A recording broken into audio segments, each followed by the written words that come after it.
patrimoine commun, un commerce transsaharien qui était dynamique et qui a donné naissance à une vie urbaine importante, dynamique sur les deux rives du Sahara. Je cite ici principalement deux principales villes, c'est Jmassa au Maroc et Tombouctou dans la rive l'autre rive du Sahara, qui étaient des portes importantes pour le commerce transsaharien. Il y a aussi la diffusion de l'islam qui a été réalisée à partir du Maroc, notamment le rite malékite, que nos frères africains considèrent que c'est un don du Maroc, et les confréries musulmanes jouent un rôle déterminant dans la diffusion de l'islam, notamment la confrérie Qadiriya et Tijaniya qui a répandu dans les pays africains. Je cite aussi la diffusion de l'écriture arabe à partir du Maroc, qui a donné naissance vraiment à une littérature africaine écrite par l'écriture arabe qui s'appelle Ajam. Il y a aussi la diffusion des livres à partir du Maroc, ces livres-là qui constituent un produit important du commerce qui relie le Maroc avec le subsahara. Il faut aussi insister sur l'importance des relations diplomatiques entre le Maroc et le royaume de l'Afrique subsaharienne, notamment le 5 situé dans la route du Niger, particulièrement le Mozambique. Ces relations étaient très solides durant toute l'histoire, jusqu'à la conquête, la pénétration coloniale en Afrique et sur le Maroc, avec qui avait comme conséquence le transfert des points de politique économique au Maroc, de l'intérieur vers l'Atlantique, de Fès vers Rabat et Casa. Et ce transfert-là a mis en place une nouvelle forme d'aménagement des territoires qui a complètement réorienté la politique du Maroc vers l'Europe.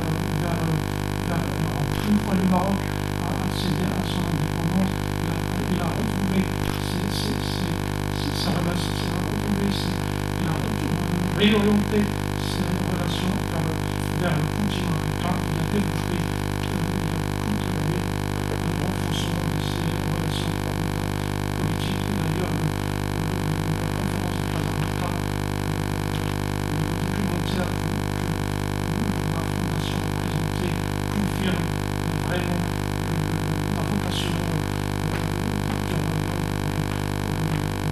pour contribuer à l'indépendance des pays africains et à la construction de l'UA, l'unité africaine en 1963. Aujourd'hui, le Maroc ne fait pas partie de l'UA devenu l'Union africaine, mais il a développé une stratégie de coopération basée sur le développement de relations bilatérales qui s'est concrétisé notamment avec un renforcement de la couverture diplomatique et la signature d'un certain nombre de conventions bilatérales.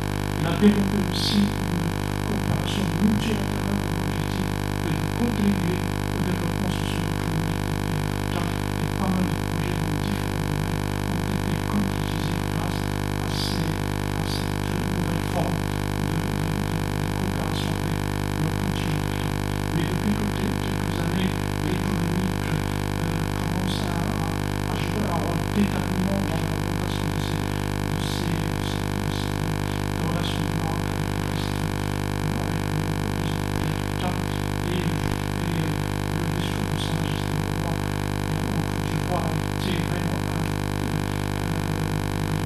une étape déterminante en donnant à l'économie une importance capitale, et nous avons constaté que la présence économique du Maroc en Afrique a connu une très grande évolution ces dernières années, en passant d'une très faible présence de quelques commerçants, comme j'ai dit hier, à Dakar et en Côte d'Ivoire, à une présence de très grandes entreprises dans différentes domaines.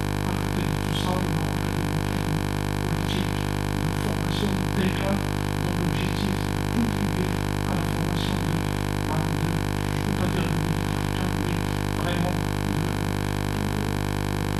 et il réserve un certain nombre important de bourses et nous avons quelques 12 000 étudiants qui poursuivent leurs études dans les différentes pays africains. La plupart, pratiquement 90% de ces étudiants sont originaires des pays africains.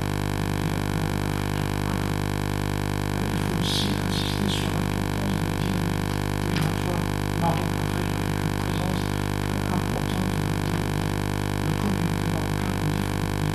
Je cite ici seulement la Côte d'Ivoire, le Mali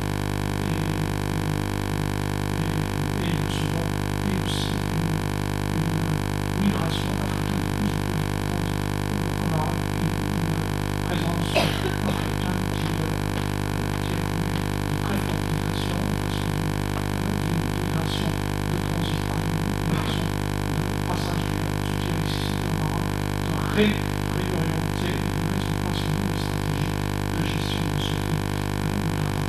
Voilà en quelques idées principales caractéristiques de ces relations du Maroc avec le continent africain.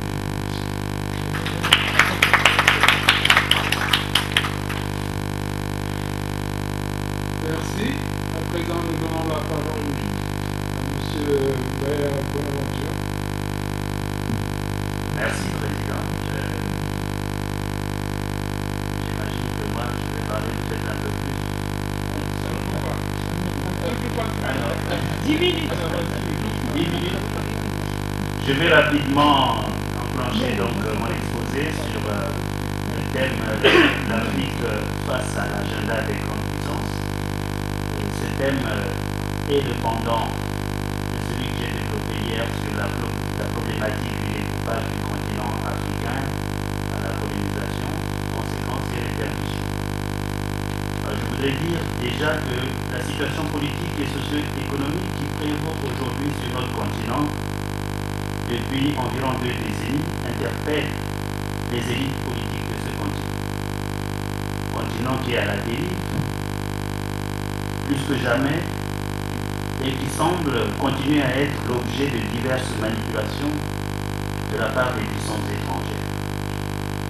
Les pays africains de ce début du 3e millénaire se trouvent ainsi à la croisée des chemins, confrontés à des multiples enjeux qui les contraignent à faire face désormais à leur destin. Cet état de choses vient justifier le thème de cette communication qui commence par une question lancinante qui préoccupe les cadres politiques de ce continent. L'Afrique face à l'agenda des grandes puissances. En effet, après tant d'années d'immobilisme, l'agenda des grandes puissances face à l'Afrique serait-il en train de changer? Certainement pas, car de nombreux indices montrent que nous ne sommes pas à la fin d'un cycle qui se traduirait par une remise en cause de la politique internationale traditionnelle menée vis-à-vis de l'Afrique. La réalité néocoloniale continue de prédominer avec toujours les mêmes enjeux dans la même topique existentielle de la relation mère-patrie-colonie. Paradoxe dangereux, car dans cette relation, la mère paraît ne pas aimer sa fille, et la mise à mort de la mère par la fille, ou inversement celle de la fille par la mère, paraît être une constante. Le deuxième constat, c'est que l'Afrique apparaît comme un continent sur le modèle république bananière.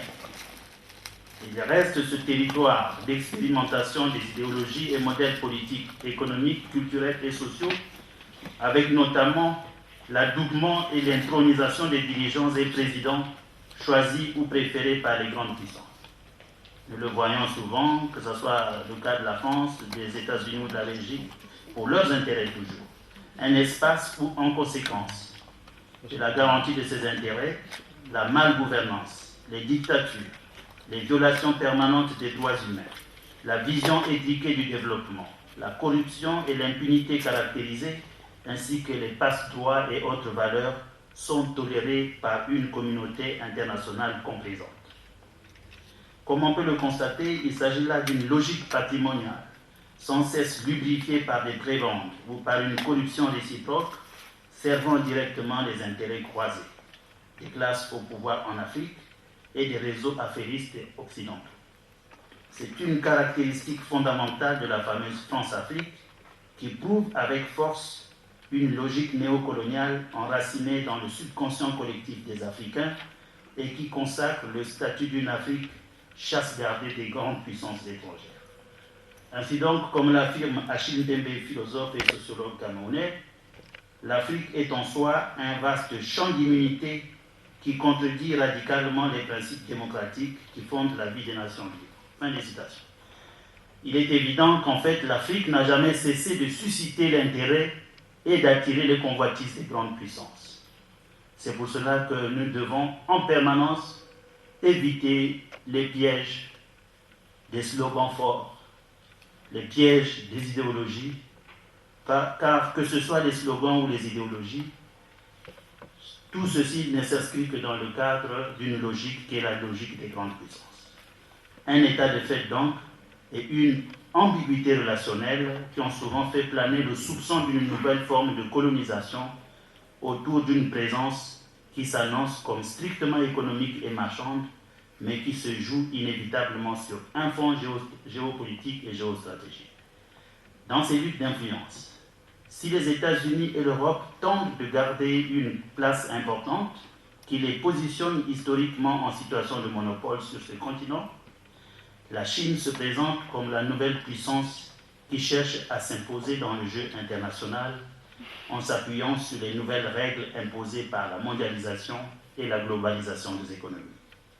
Dans ces conditions, quel modèle préférer dans ce rapport de force entre grande puissance et l'Afrique? Une question lancinante et incontournable pour les élites politiques africaines, une question qui porte également sur le choix entre le modèle occidental associant le développement économique à la coopération et le modèle chinois oriental qui ne fait pas mystère de son pragmatisme et dont les résultats sont immédiats. De plus en plus, la Chine gagne plus de marché et devient le partenaire incontournable pour l'Afrique. Mais détrompons-nous, le côté win-win, gagnant-gagnant, mis en avant dans le modèle chinois, n'est pas sans conséquences et laisse les Africains sur des ressentiments et frustrations permanents. En effet, contrairement aux Occidentaux, la Chine, qui dans sa stratégie de pénétration du continent, achète des grandes surfaces de terre africaines, forme peu de cadres techniciens sur le continent et les ouvriers qu'elle utilise sur le terrain sont très souvent sous-payés. L'Afrique, continent émergent et en pleine croissance démographique, présente de nombreux atouts et des potentialités de développement intéressantes qui laissent envisager un avenir africain prometteur. C'est ici que le thème de ce colloque trouve toute son importance en termes de participation des élites africaines. Je vais conclure rapidement.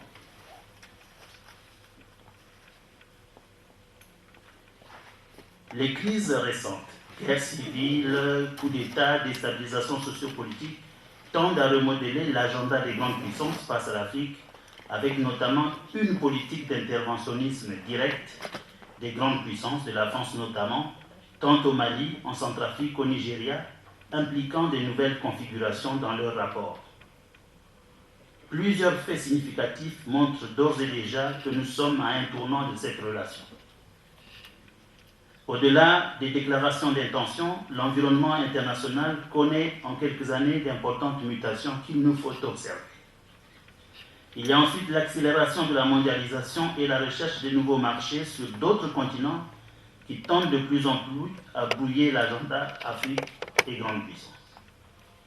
Le troisième élément important, c'est la construction européenne, qui a conduit à un renforcement de la coopération Europe-Afrique au détriment à terme du maintien des relations étroites sur le plan bilatéral. Je vous passe le commentaire que j'ai fait là, pour dire tout simplement qu'au regard de cette configuration nouvelle, les grandes puissances sont en train de redéfinir leur politique africaine en tenant compte des mutations qui s'opèrent quotidiennement sur ce continent.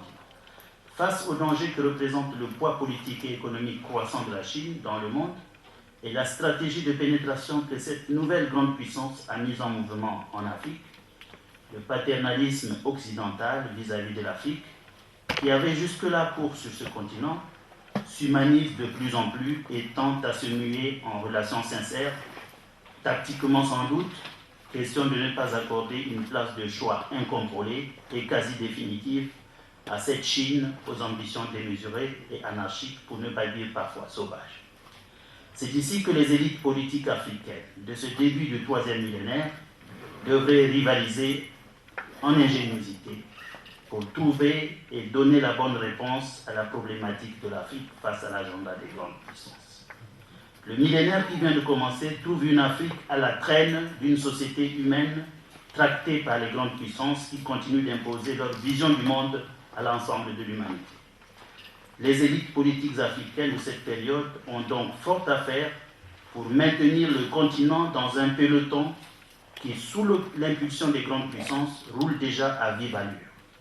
Ces élites ont vis-à-vis des jeunes générations la responsabilité de tracer le sillon, d'indiquer la voie et de fixer le canevas de l'évolution du continent pour le deuxième cinquantenaire 2010-2060, qui devra conduire les pays africains vers le centenaire de leur indépendance. Je termine.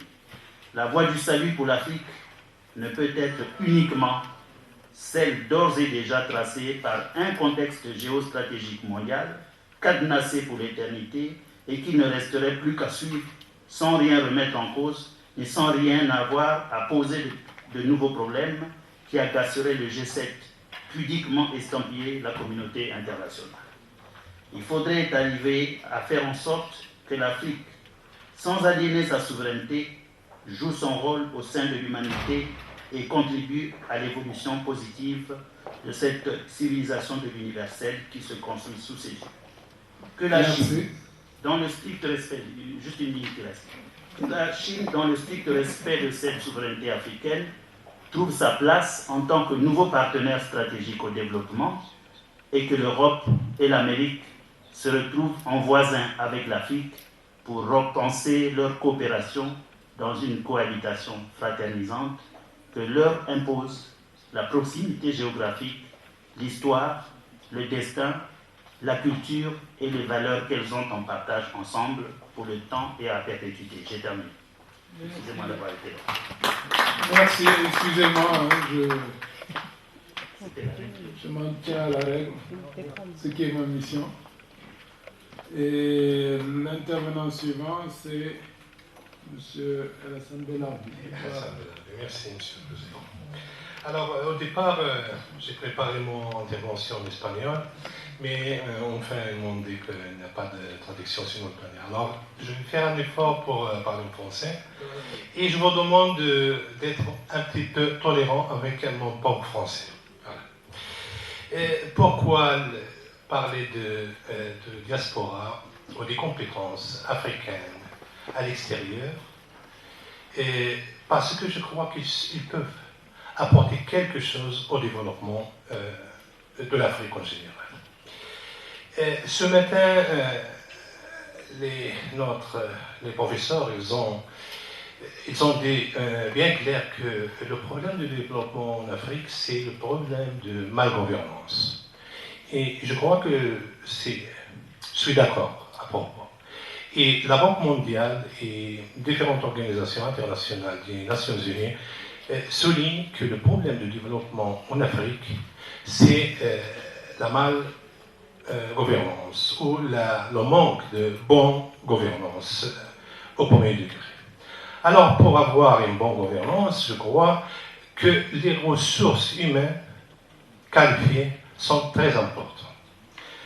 D'où la nécessité de l'Africain compétent, l'Africain avec une étude de qualité, avec une culture de recherche pour développer l'Afrique. C'est pour cela qu'on doit utiliser un capital humain qu'on a à l'extérieur. Chaque année, l'Afrique perd des milliers. L'Organisation des Nations Unies estime que le nombre des Africains de haute compétence, de haute préparation, qui partent chaque année en Afrique et en Amérique sont plus de 20 000 personnes par année. Alors, c'est un grand exode et malheureusement, nos gouvernances n'ont payé depuis des longues années, ont vu l'immigration des compétences, l'immigration en général, comme seulement un apport économique vers le pays d'origine. C'est vrai que l'immigration soutient beaucoup de familles africaines, il apporte beaucoup d'argent pour l'Afrique, mais l'Afrique aussi perd énormément d'argent, parce que pour qu'un Africain termine ses études universitaires, le pays doit payer des milliers de dollars pour sa formation. Alors, c'est une perte économique très importante. Alors, au Maroc, ils ont très clair qu'il faut utiliser au bénéfice du développement au Maroc ces compétences marocaines à l'extérieur, par exemple. Mais la question qui se pose toujours, comment on peut profiter de ces compétences?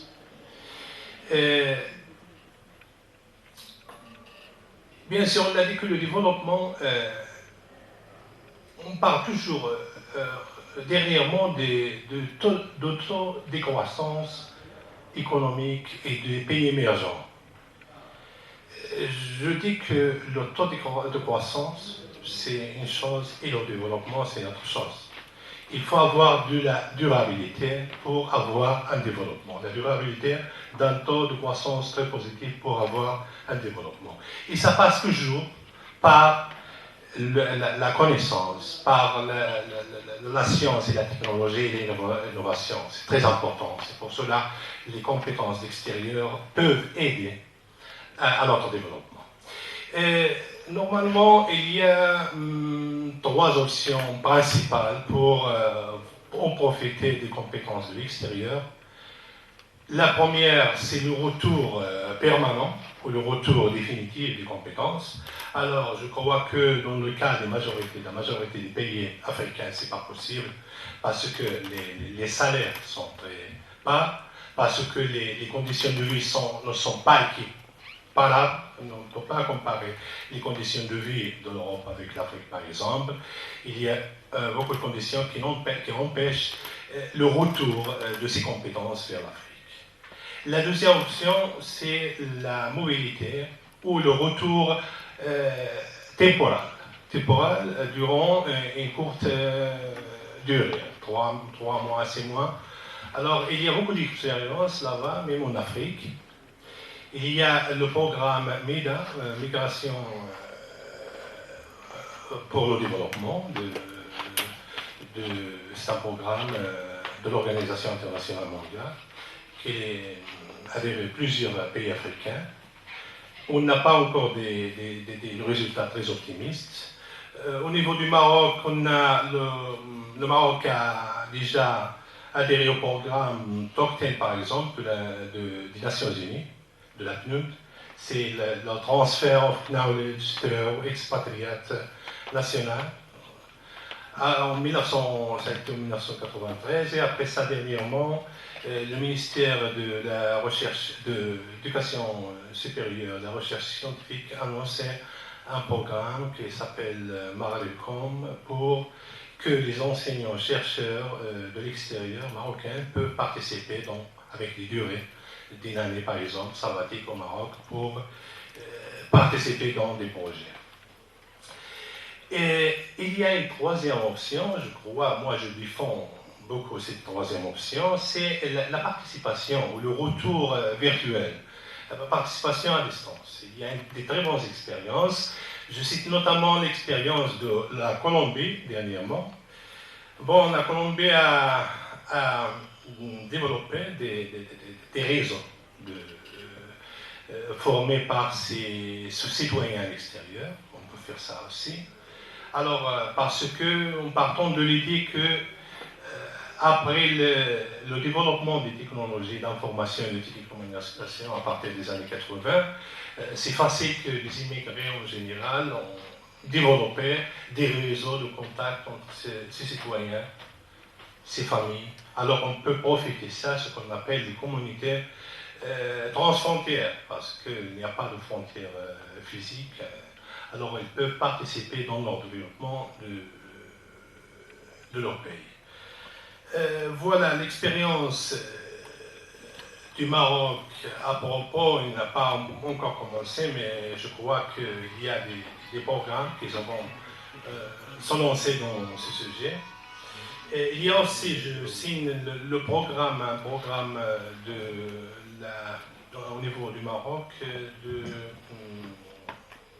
Conseil de la communauté marocaine extérieure, le CCME, qui a au sein de sa structure un groupe de travail dédié aux compétences pour réfléchir et de voir comment le Marocain d'extérieur, les compétences du Marocain d'extérieur peuvent s'impliquer dans le développement de leur pays. Au niveau de l'expérience de la Colombie, je dis bien que c'était une réussite pour la Colombie au niveau d'utiliser ces réseaux thématiques et des réseaux de plusieurs pays et des citoyens colombiens extérieurs. La première, ça a été l'expérience, ça a duré de 1993 jusqu'à 2003, pour le transfert de connaissances, le transfert de savoir le monde développé jusqu'à la Colombie à travers cette communauté colombienne à l'extérieur. Et à partir de 2003 aussi, il a créé un deuxième réseau international de compétences, non seulement dans le domaine scientifique, mais aussi dans le domaine de l'entrepreneuriat et des entreprises. Alors, c'est une bonne expérience et je crois que l'Afrique doit regarder vers leurs citoyens qui vivent à l'extérieur. Ils sont des hautes compétences, ils ont des responsabilités politiques ou des responsabilités ou des hautes compétences en matière scientifique et de recherche pour le développement de l'Afrique. Merci. Je crois que j'ai expliqué. Merci beaucoup. Vous l'avez accepté strictement. Nous vous en remercions. Monsieur Emmanuel Alain. Je suis désolé. Monsieur le Président, avant tout propos, je tiens à remercier le président du comité Afrique de l'Internationale socialiste. Je tiens aussi à remercier la Fondation FICRE qui a vraiment osé et percer l'abcès et parler clairement des relations entre l'Afrique et le Maroc. Ma communication porte sur la nécessité de repenser les politiques sociales au regard de la faillite des politiques de libéralisation en Afrique noire. Et